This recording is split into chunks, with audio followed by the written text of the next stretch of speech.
Hey, it's Ed. Before we get started, I've got some new Patreon supporters I want to thank.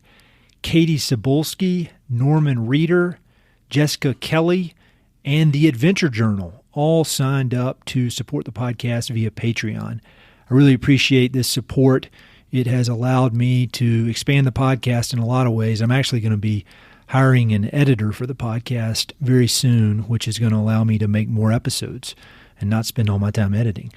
And so I really appreciate it. It means a lot. If you want to learn more about those options, go to mountainandprairie.com/support. Thank you very much.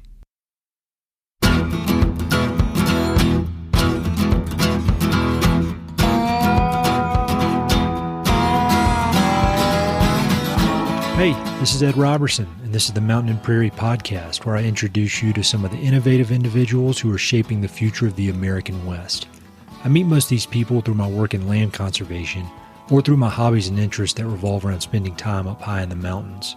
My guests include ranchers, writers, entrepreneurs, conservationists, athletes, artists, adventurers, pretty much anyone who's doing important work, has an interesting story, and loves the American West.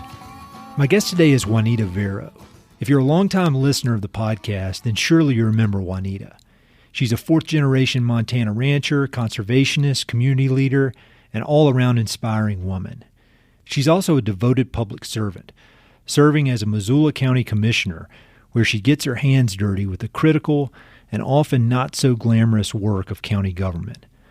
Juanita's name will be on the ballot in Missoula County this November, where she's hoping to win a 6-year term to continue her service as a commissioner. Juanita joined me on the podcast back in 2018, then again on stage at last year's live podcast in Bozeman, so her personal story is probably familiar. I wanted to have her back on the show as we approach the election, because her story serves as an inspiring example of how citizens can push outside their comfort zones to lead the communities that they love. As you'll hear, Juanita had never considered assuming a public office, but when the opportunity presented itself and she was encouraged to pursue it by fellow community leaders, she jumped at the opportunity. Since then, she's gone all in and has thrived in her role as county commissioner. If you're like me, you're probably overwhelmed with the negative, inflammatory news regarding politics and the upcoming election. But Juanita's campaign and her desire to serve stands in stark contrast to much of our national discourse. Juanita is driven by a love of place, humility, a sense of duty, genuine curiosity, and a desire to find common ground. I think it's important to remember that there are committed public servants in every county and city, good people who are driven not by the desire to accumulate power, but by a desire to leave their communities better than they found them. Wherever you live, I hope that Juanita's example will encourage you to engage with your local elected leaders, truly understand the candidates that are running for local offices, or maybe even run for local office yourself. But at the least, I hope you'll enjoy listening to Juanita's story, which will hopefully make you feel better about the world during these crazy times. Thanks again to Juanita for all of her hard work and for taking the time to join me.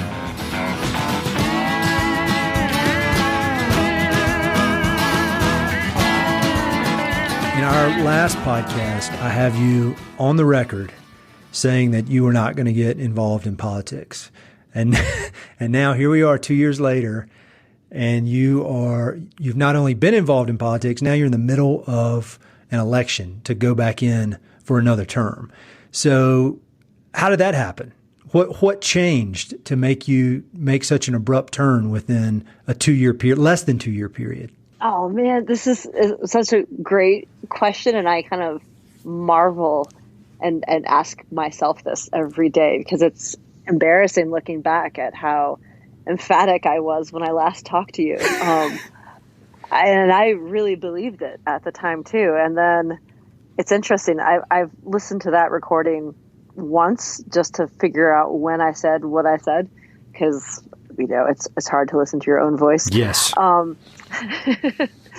kind of ended that recording with talking about David Brooks and how important it was to work on your local issues and do what you can locally. Mm-hmm. And in my mind, I was thinking about local conservation efforts that related to my family's ranch. So it was never on my radar even to to actually be a county commissioner. I got a phone call. So the story of how this came to be, I got a phone call at 7:30 in the morning on a Thursday, saying that one of our county commissioners was going to resign in half an hour, and would I be willing to throw my hat in the ring? It was shocking. Wow, that is at 7:30, huh? And I was like, whoa. And it was right before my birthday. So I took some time to think about it. And I spent my birthday week with Jim Howell. I was on his place, and I spent some time in Will Laverak's truck driving to Recluse in a rainstorm. And hadn't you just had surgery? Weren't you were recovering from surgery or something? I was just recovering from my 4th knee surgery, and and my husband was headed to go down and do some turkey hunting, and so we were headed to Recluse, and it was my birthday weekend, and I was trying to kind of struggle with this news of, should I do this? Like, it's so out of left field. And Will kind of talked me through it, and by the time we got to Recluse, and I spent the weekend kind of biking by myself and wandering around, and then I realized, that when someone asks you to do something like this, and you feel ready to do it, and yes, and I just love my community so much, and to have this opportunity. But it wasn't just me saying yes and then I got it. I mean, there were like 17 other people that were also interested in the position. So I had to do this weird sort of pseudo campaign, if you will. And I needed to be one of 3 people. So our central committee sift through the candidates, and then the central committee forwards on 3 names to the remaining sitting commissioners, and then the sitting commissioners choose one of those 3 names, and I was the one that was ultimately chosen. So I was appointed, and then I had a year, and now I have to, and then that term ended, and now I have to run for a 6-year term, and it's just it's a wild way of getting there. The other commissioners, has been involved with, his city council and government for a number of years, many years, decades. And another one had spent 2 years really carefully plotting in a positive way, building a campaign, and ultimately unseated a 18-year incumbent. And like I said, I get a call at 7:30 in the morning. Yeah. And so, that's how I got there. But so September, I'm trying to think of when, was it 2018 is when we last talked? Yeah, 2018. And then I feel like it was soon thereafter. It wasn't too far after when this popped up on the radar. It's crazy because in some ways that seems like a long time ago, and in other ways it seems like it was just like maybe 6 months ago. We're in a time warp. But back to your, when you were figuring this thing out, when you were riding around with Will and kind of weighing the pros and cons. One of the things that I found so interesting about you, when we initially connected, was just how much you did and what a community leader and community advocate you are, and you had been and currently still are, obviously. But I was amazed with how much you were able to do. You're running your family's business, and then you were involved in all these different conservation groups and involved in like some political advocacy groups. And so I would imagine when you were making the decision, there's just like the basic thing of are you willing to put some things on the back burner to devote the time to this? But like you said, you wondering if you were ready for this. Like, what made you know that you were ready? Like, were there any specific experiences you'd had or leadership roles, things where you're like, all right, I did that and I'm ready to take the step up to this next step because of my past experience? Yeah. This is, and my answer here is, it's not going to sound like your typical politician. Good. That's why you're on here. Oh, I'm not interested in talking to typical politicians. where my CV is, just keeps ramping up. And then, of course, it makes sense that I would do this. No, I think after I talked to you in September, a month later, I ended up at a month-long vegan, alcohol-free yoga retreat in Aruba. Yeah. And so I'd spent that month there. I mean, that was like kind of a dull point in my life. Like, I just, you get to that time where you're just kind of spinning your wheels and things are great, but something feels a little off or something feels a little dark.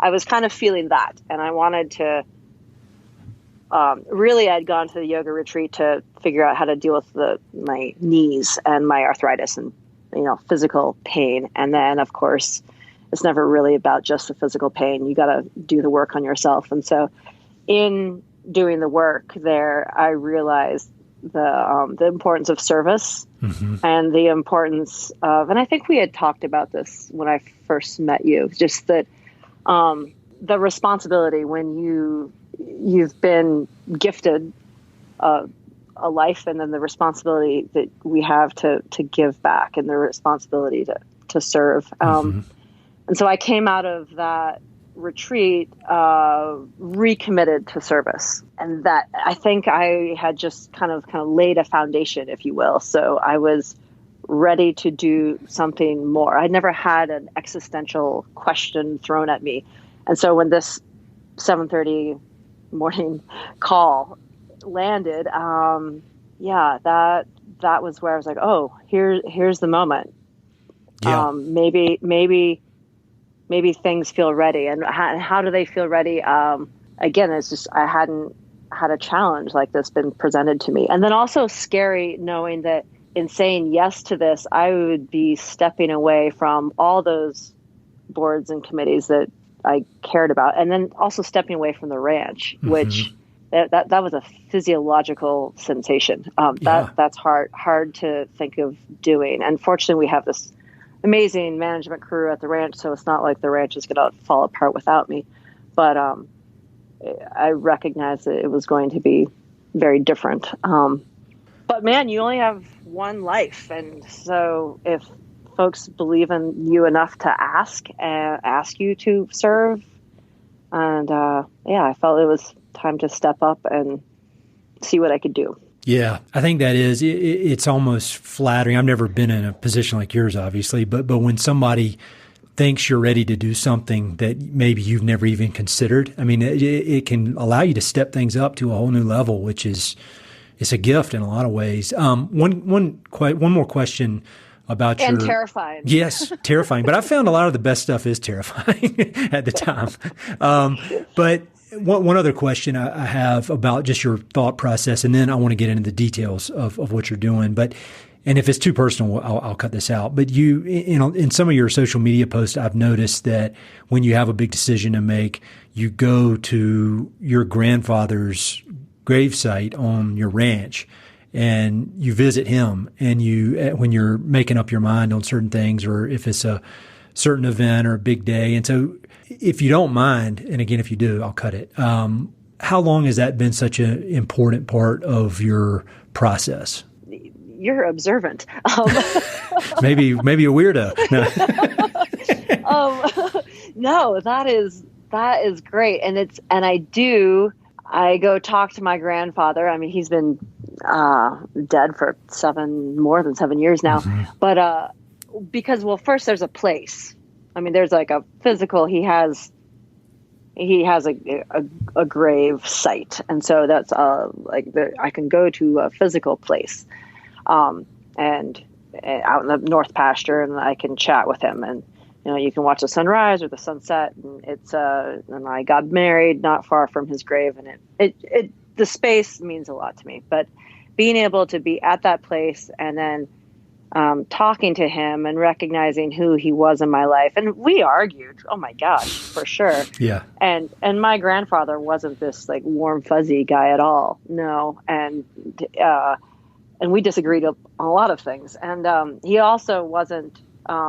Government wasn't something that he was interested in, or it's just something that he would like to rail against. And same with any sorts of regulation. And growing up, we were always encouraged not to tell anyone where we lived, and no one needs to know what's happening on the ranch, and we don't want any government officials nosing around or knowing what we're doing, yada, yada, yada. Yeah. I mean, and then honestly, what happened is we had to wait for my grandfather to die because that was so like deeply embedded in the culture of the ranch. We had to wait for him to die before we could do some of these major infrastructure updates that were too big for us to do, us ranch folk to do on our own. We needed things to be done by professional engineers. And so in order to do them correctly, you have to pull the correct permits and get government involved. And that was something that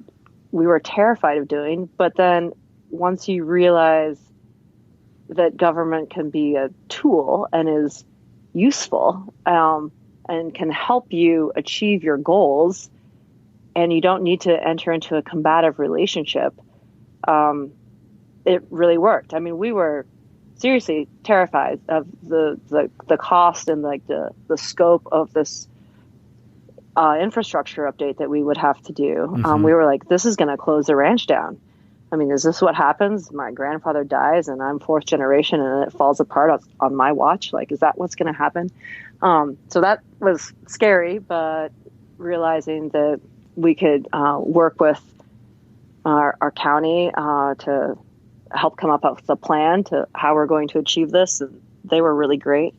And our bank was really great. We'd never taken loans out before. Yeah. And that was it just wasn't part of our culture. And so to have a bank that helped us with that was essential. And then, the various officials at the county working really well with our ranch manager, who's just a wonderful human being. And so those relationships were good and solid. And I think it just, if we just have a perspective shift and we don't enter into a relationship negatively or from a combative stance. That was, definitely a lesson I learned and think about all the time. But then, yes, going to go or chat with or check in with my grandfather before a big decision. I was like, gosh, Gramps, I'm going to be a county commissioner. How does that make you feel?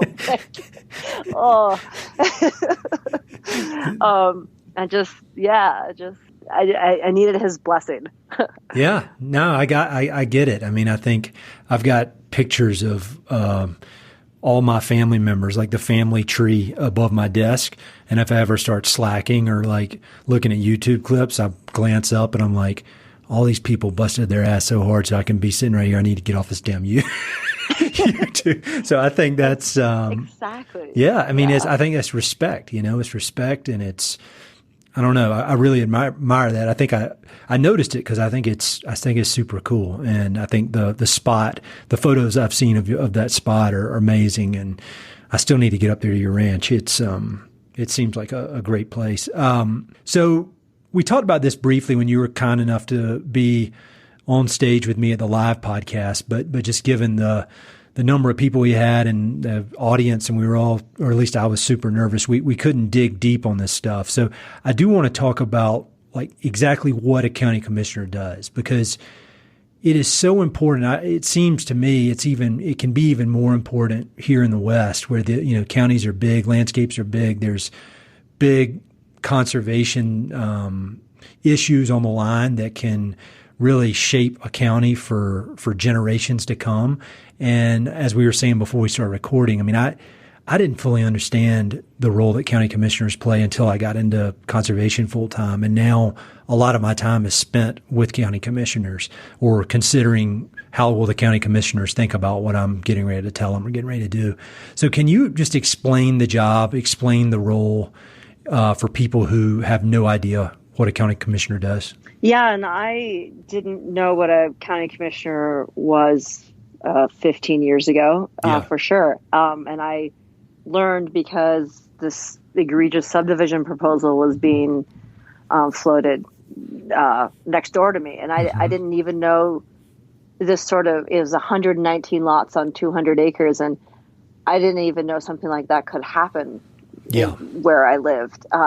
It just seemed so brash and ridiculous. And I, like I said, I didn't understand how that could happen. And then I learned what a county commissioner was and went to work trying to get to know my county commissioners and understand the process of subdivision, and I had to kind of educate myself because I had no idea. Sure. But right. So what a commissioner is, we have 3 for Missoula County, and that's how most of the counties are in Montana, have 3 commissioners. They're the chief executive authority of county government. Mm-hmm. So that means they have, all legislative and executive and administrative powers and duties, but that aren't specifically reserved to other elected officials. Yep. So it sounds like we have a lot. Like I said, it sounds sweeping, but but in reality, we only have general governing powers.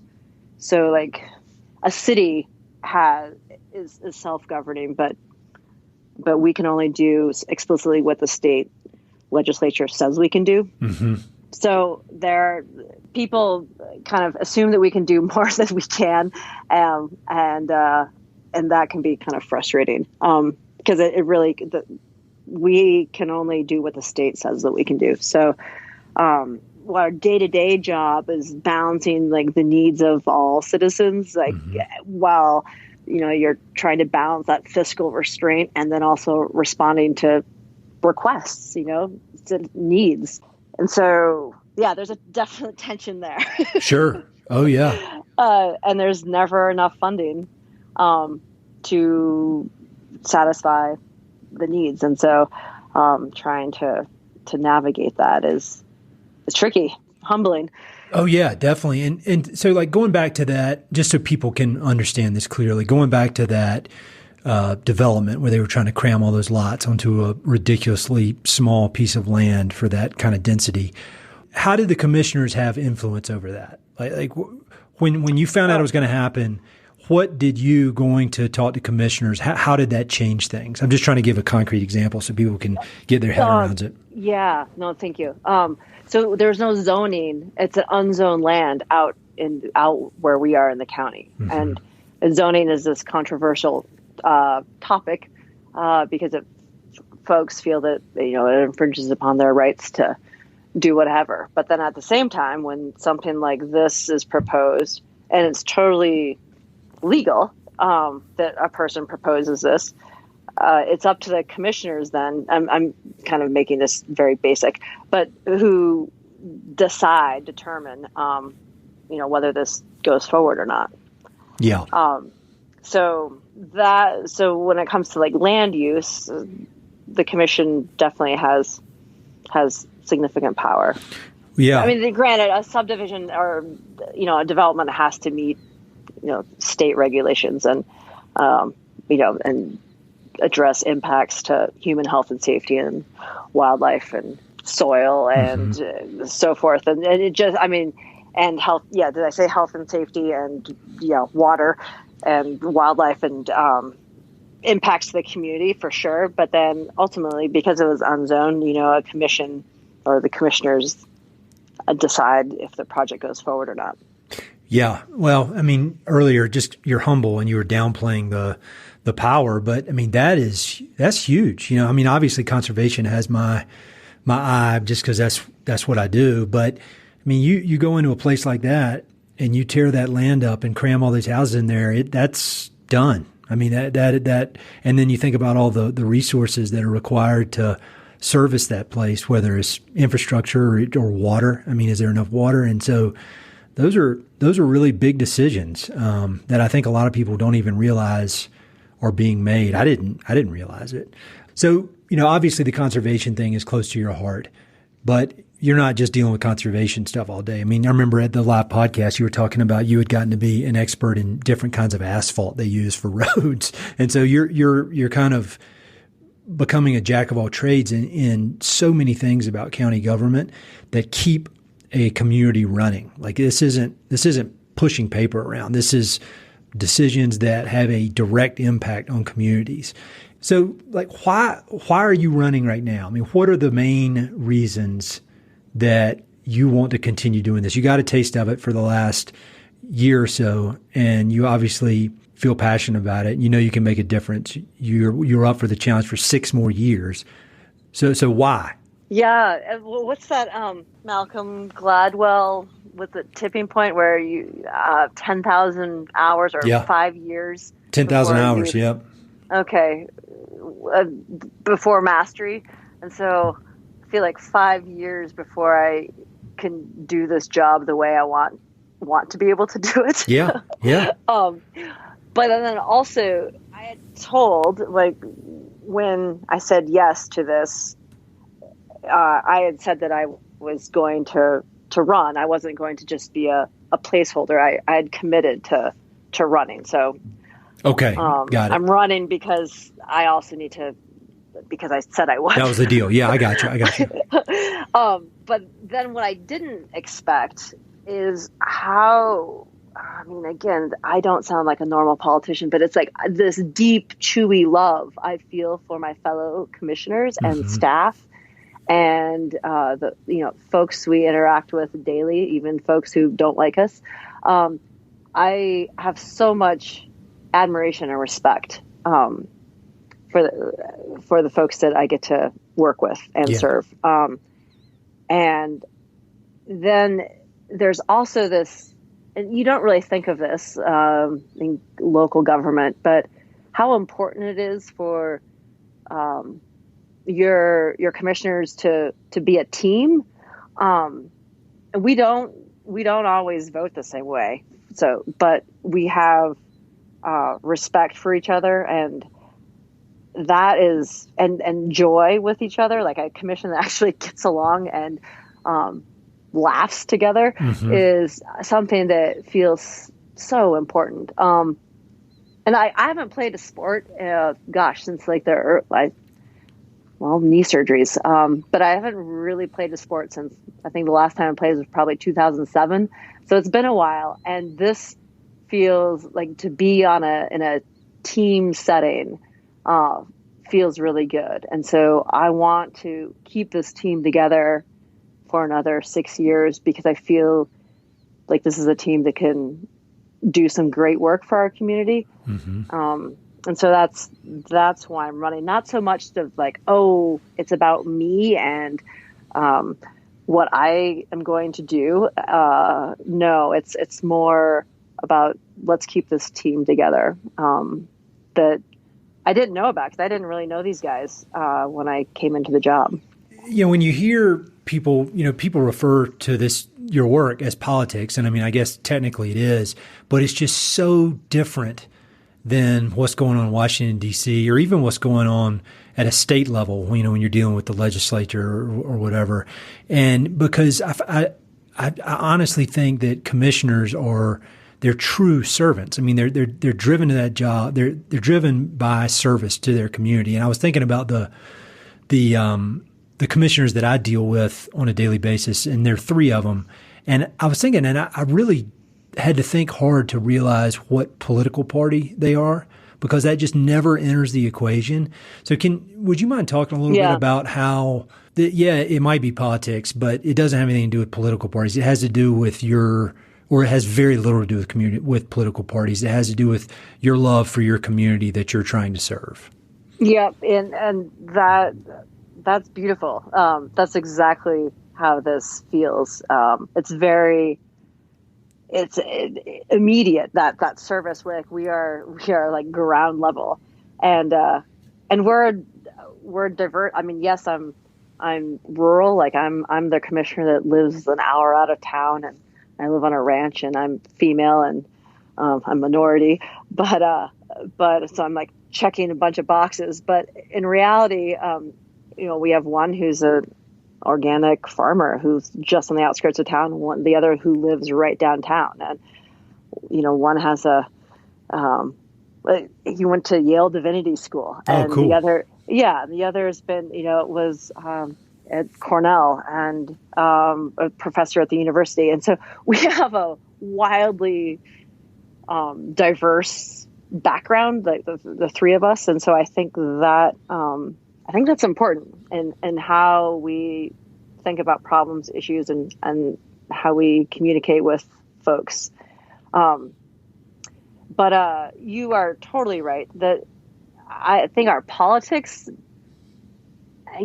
don't, it's just not that, yeah, what party you are, I don't think really matters. Yes, I'm a Democrat, but yeah, the only Republican I've voted for was a county commissioner. And so, because again, you're really talking about the person in the service, and party doesn't really matter. No, it doesn't seem to matter at all. And I think that thing you said about about you disagreeing with your fellow commissioners on certain things, but in the end, you're all focused, on the same goal of making your county a better place to live. And I read so much history, and you think back just like on a national level. I'm from North Carolina, and the infamous senator from North Carolina was Jesse Helms, and who was about as far right as you could get, and said some kind of rough things over the years. But there's some image that I've seen when he was in a wheelchair of Ted Kennedy, who was his arch rival and everything, but they were at a flight of stairs, and Ted Kennedy was helping him out of the wheelchair and helping him walk up the stairs.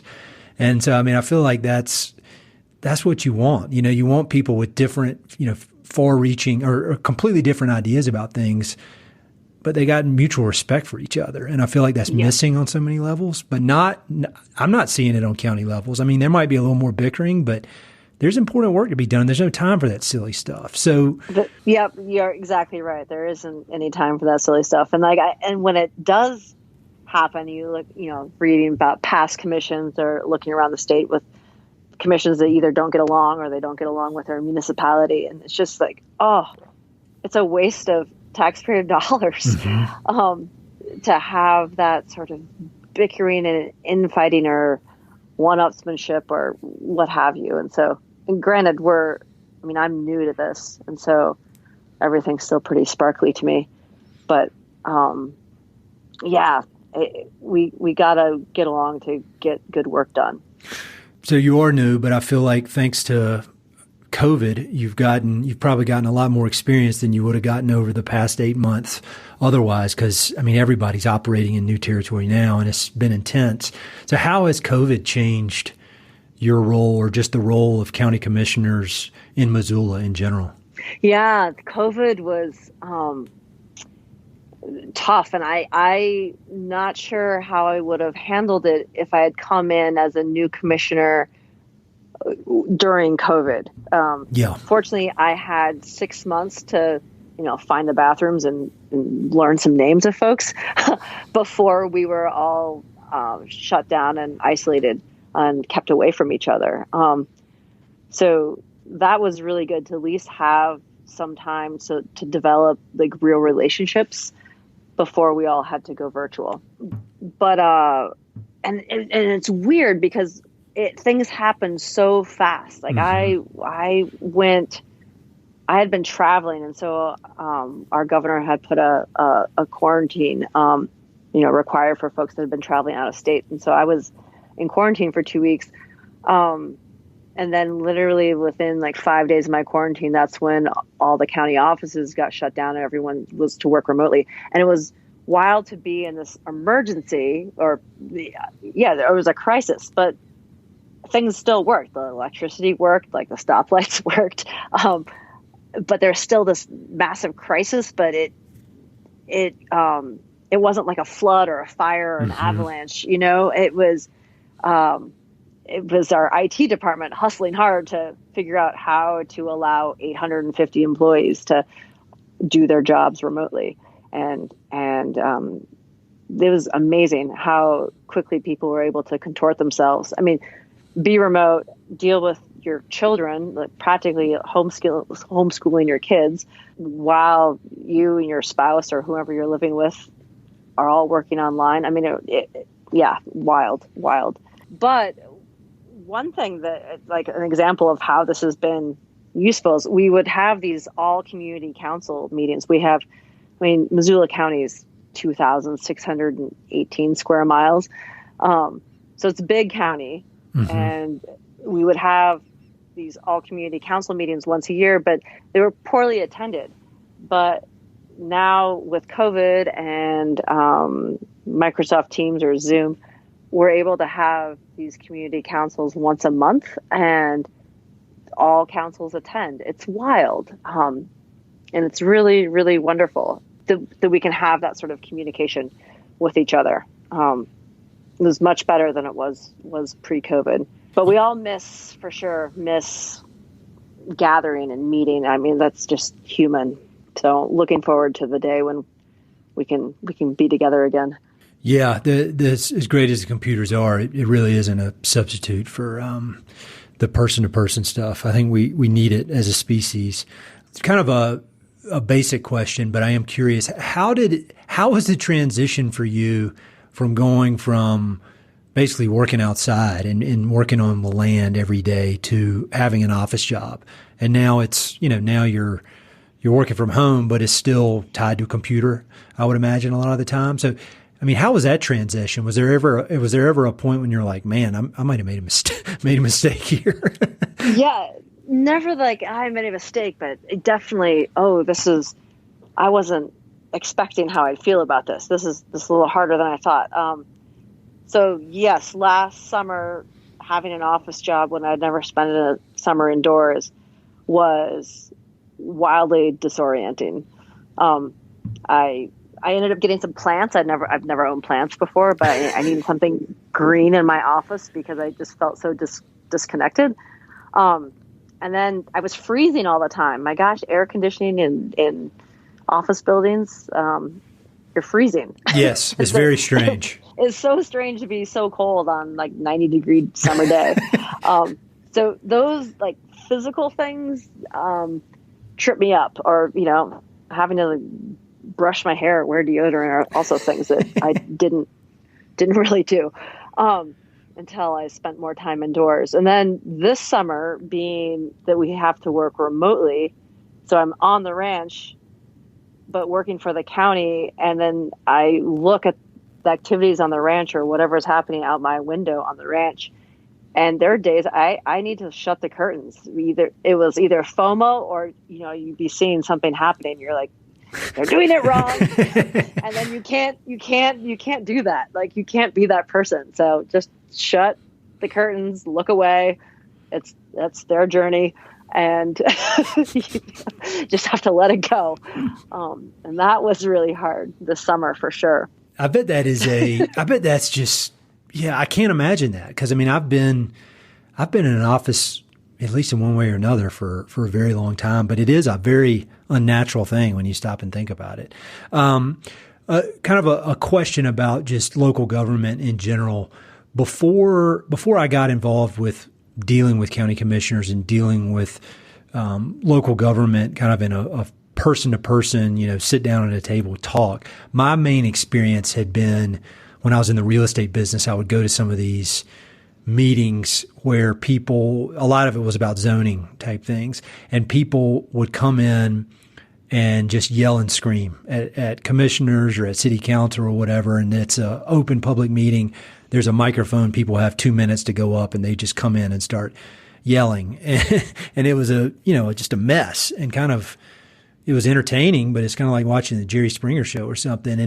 And I just figured that I just had this impression that is what a lot of it is. But now I realized that I couldn't have been more wrong, and that it's people like you sitting down with different groups that are trying to do different things and trying to come up with solutions, which has been just really great to see that. It makes me feel better about the whole world.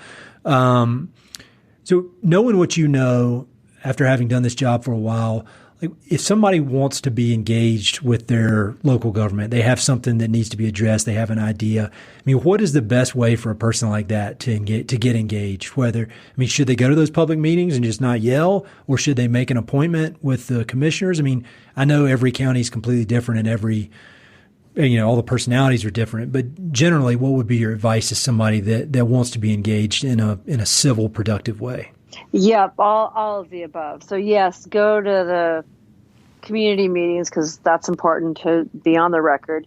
But the kind of grand gesture, yelling, screaming theatrics that you see in those sorts of public meetings, I have an aversion to that. That's not how I was raised, and that sort of combative relationship isn't how I'm used to things getting done. And so it turns me off. But I know that some folks that's their communication style, and that's where they feel like they're being heard, or they're saying it for the audience or what have you. And I understand that it's necessary, but the best is really our doors are open.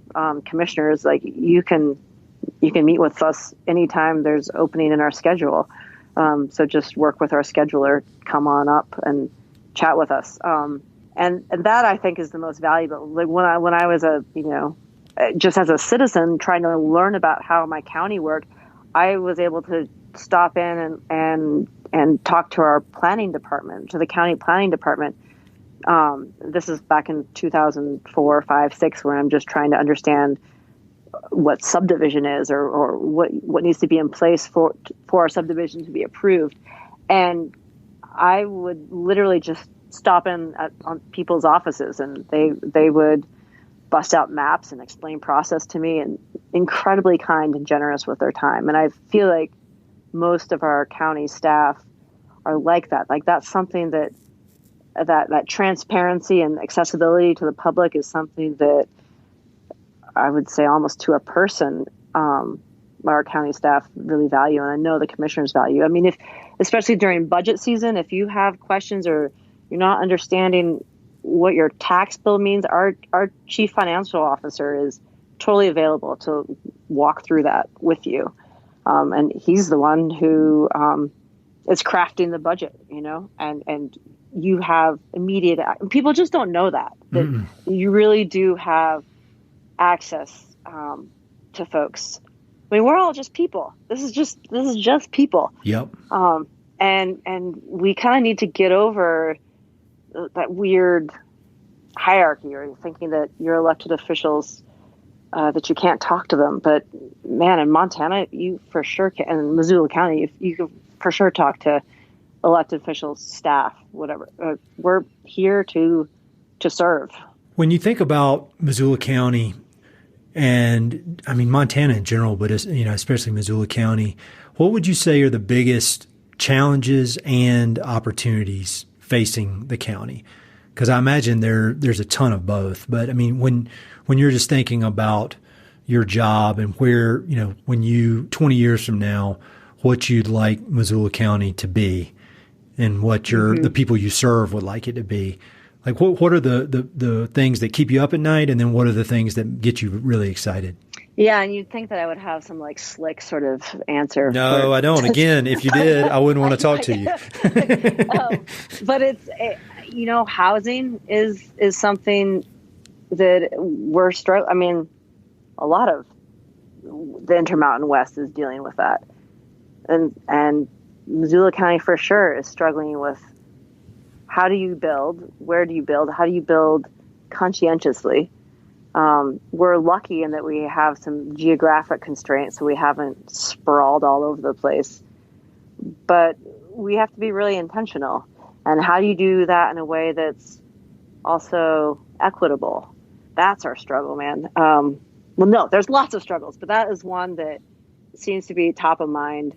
We did a community livability survey that came out right kind of just as COVID was hitting us. And yeah, housing, trying to figure out housing accessibility is kind of top of everyone's mind, whether it's in the rural areas and kind of a more urban town. Yeah, that's not very sexy, but but it's, I think it's, I mean, every town I've lived in the West, that's been an issue. And then, I mean, and I would guess, you know better than I, but I would guess that that's only going to become more of an issue because all of a sudden people realize living in New York City is not as cool as it was before COVID, or living in Los Angeles or any of these big cities, and they can do their job from anywhere. So why not be somewhere where it's actually nice to live? Yep. And I mean, I scroll through Zillow every now and then in Missoula, and don't tell anybody I said that. But and it's I mean, there's not much for sale, and the stuff that is for sale is expensive, and that is, I mean, if you want a diverse workforce, that's that needs to be solved. Exactly. Yep. And I mean, there is a necessary tension that has to be there, but if the scale gets tipped too far, we could no longer be the community that we hope we could be. We don't want to inadvertently become Jackson Hole comes to mind. Yeah. That's what I was thinking about when I was talking about places I lived. I mean, it's just completely upside down. It's a bizarre place in a lot of ways. And so we know that, and then how do you, if you know what you don't want to be, how do you be intentional about your conservation too? Like we also want to have, I mean, it's important, or the community also values like large, intact, habitat of open space and clean water. And where do you develop, and how do you develop? And developing for climate change and developing for wildfire resiliency. I mean, those are all kind of issues that we struggle with. But the stuff that kind of keeps you up at night, it can be some of these smaller issues. I mean, yes, the bigger one, but just a small thing that is frustrating is, we have to do a zoning change in a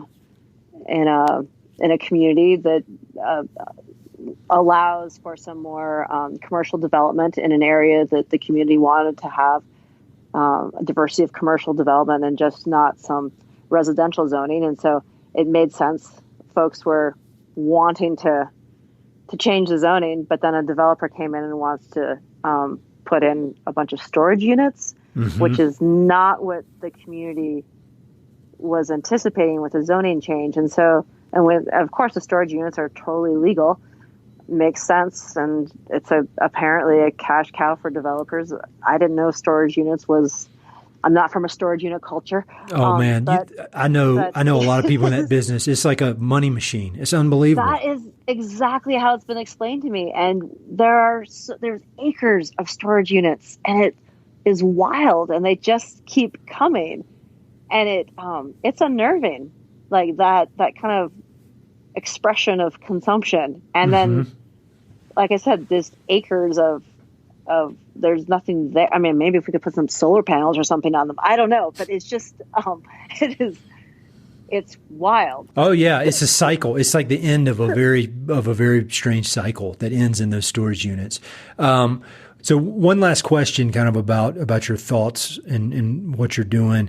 I know that climate change is important to you personally, and you mentioned it briefly a few minutes ago, but how do you use your role as a county commissioner to have a positive impact in the whole climate change, in all the climate change challenges that we're experiencing as a Earth, as planet Earth? Yeah, and we're really excited because we have a proclamation that we're going to be have 100% clean electricity by 2030. Oh wow! That's something that the city and county are committed to, and we're the first in the state to do it. And then this allows other communities to do the same thing. So that is pretty exciting. So I know Bozeman and Helena are looking at that, but you always need someone to go first. And so Missoula County are going first. And so that's exciting. We're also working on, reducing our carbon, and just working again with our own county, our own county buildings, our own fleet of vehicles, and how we can be more conscientious. I mean, we're putting a big solar array up on our jail, which is the largest, power or largest consumer of electricity with county works, and so we're trying to offset that. And so we get to do good projects, initiate good projects, and keep that conversation going. And it's going to be a heavy lift, but people are committed because, again, our summers are just going to get hotter and drier, warmer, wetter winters. And so how are we going to address that?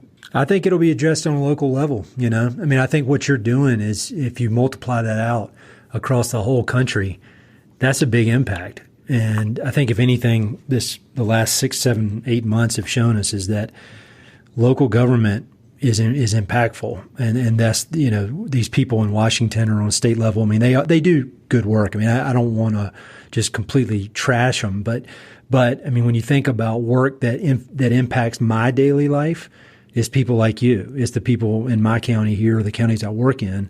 I mean, that is what has a direct impact on my daily life, and the choices that you guys make. And I mean, you can see it I can see with my eyes how it plays out in the county. And so, I mean, you think just like putting solar panels on a jail. What if every single county did that? It'd be pretty cool. So I admire that y'all are going first. I mean, somebody needs to go first. And it's partnerships too. Sure. I mean, we don't do any of this alone. Oh yeah, I mean, definitely. So it's working with public-private partnerships is how you can achieve this, and it has to be a community. Like the citizenry has to be behind this. I mean, that's this and fortunately in Missoula we have an active, engaged citizenry that really cares about this and cares about our future. Yeah, I've found that in my short time in the conservation world, I've found that any of these projects that I'm working on or ideas that we have, they mean nothing without the backing of the community. And so they mean absolutely nothing. I mean, obviously, with my Southern accent, roll in, start telling people about all my great ideas. That doesn't mean anything. Well, what we try to do is find out what the community wants and needs, and then help them get there. And it seems like, and that's probably why we get along so well with our county commissioners, because they're doing the exact same thing. And it's just refreshing, and I hope people can remember that when they watch all this crazy news all the time and think things are so bad, because there are a lot of passionate people just like you in every county doing work that has impact. So I appreciate it. It makes me feel better about everything. So thank you. Oh, well, thank you for saying that. I mean, this is like, you look at these community efforts. I mean, I look at, in 2017, we had the worst fire season in the state of Montana, most expensive. It was a big drought, and looking at the Blackfoot River, yes, it was dewatered. We're losing water. It was a drought, but the river temperature remained cold, and I really believe it was because there have been 30 years of collaborative conservation work on the tributaries upstream feeding into the main stem of the river. 30 years of that, of working to rehab the tributaries to keep them narrow, cold, meandering, shaded, so that going into the main stem. So when 2017 hit, we were still able to keep the main stem cold, even though it was a drought. And that to me is just such a tangible, physical example of what good work can achieve. Very cool. Well, like last time, the time just flew by, and I'm looking at. Oh my goodness! And so we're bumping up, and I know you got more important stuff to do than listen to me pester you with questions. But I want to go back, revisit some of the questions that we had, the final questions that we went through last time, because I want to see if any of your answers had changed at all through over the last 2 years. So, what books are you reading? I think we initially bonded over books, or over. You reached out and told me I need to get a certain author on the podcast that I still have not done, but I'm working on it. I promise. I really hope you do get Ian on. But give me some good books I need to read. And I can't remember if you're thinking of the West. They could be West. They could be anything. Any good ones. Yeah, the Heart of Everything That Is. It's the story of Red Cloud. I've got it on my shelf, but I haven't read it. Oh, God. So I just picked it up in the airport, and so my husband lives out in Miles City, and so this landscape, this country, this was his homeland, and it's part of Wyoming, Montana, Colorado, Nebraska, and it's beautifully written, intense, like hard-hitting, violent, like just raw, muscular. I don't. My Native American history is pretty weak, and so to be able to read, this was a powerful read. And he died in the early 1900s, so he was around not too long ago. But really, okay, woman, I keep like One Sentence Journal, actually, by Chris Latreille. Have you had him on your podcast? I have, and it was awesome. And he is really a cool guy. He's a great guy.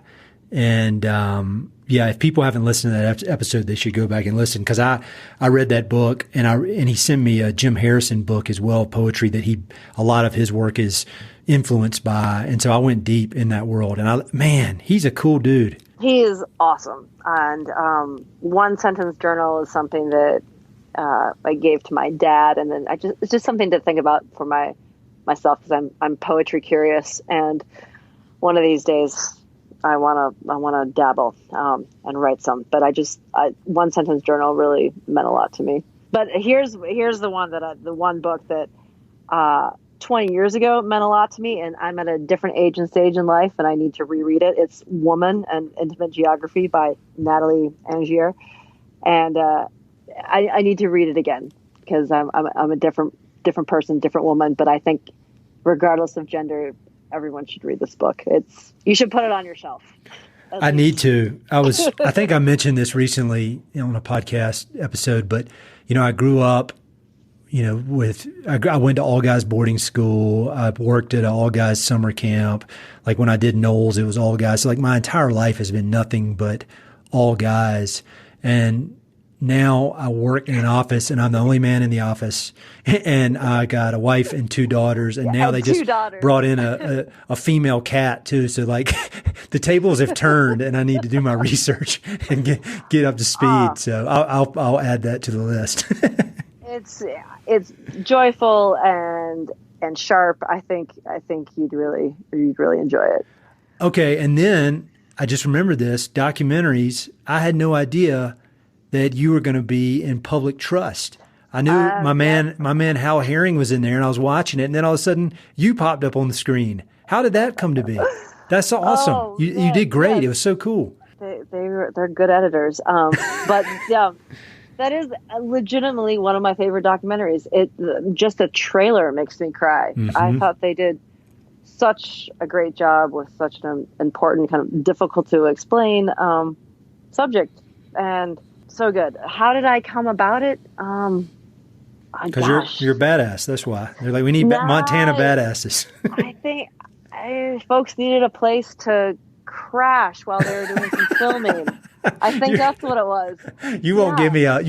You're too modest. You won't give me an honest answer. Well, I'll just say everybody needs to watch that film, and it's free, and you can watch it, and it's very powerful for in a lot of ways. And Hal Herring, the more I get to know that guy, the more I'm impressed, just deeply impressed with him. He's a unique dude. Fantastic. Public Trust, you guys can stream it off of YouTube. Yeah, I'll put a link to it. So what are you doing for fun these days now that you're kind of closer to home? You probably got a little bit more time because you're not having to commute. Anything out of the ordinary, anything funny? Any funny pastimes you got? Yeah, you're thinking like a surprising activity or something funny. But and I don't think your listeners would be surprised by anything. So what's my surprising activity that someone might not know about? With no one's around and no one's watching, I like to lick the egg yolk off my plate of my breakfast eggs. I like my eggs over medium. And if no one's watching, I will lick the yolk. I can guarantee you in like 100+ episodes that nobody's ever said that. So that's awesome. I'm going to put that as like the preview for the episode. That be your campaign slogan. Right. I lick the egg yolk. That's a good one. So last big question. And I mean, so much has changed for you since we last talked, but knowing everything that you've learned over the last 2 years, do you have any kind of parting words of wisdom or something to ask? I mean, I was thinking, obviously, people need to vote. But give me some words of wisdom to make me feel better about the world as we enter into these last few weeks before the election. Yeah, vote. And I still, that Viktor Frankl, between stimulus and response, I think about that every day. That's kind of like where I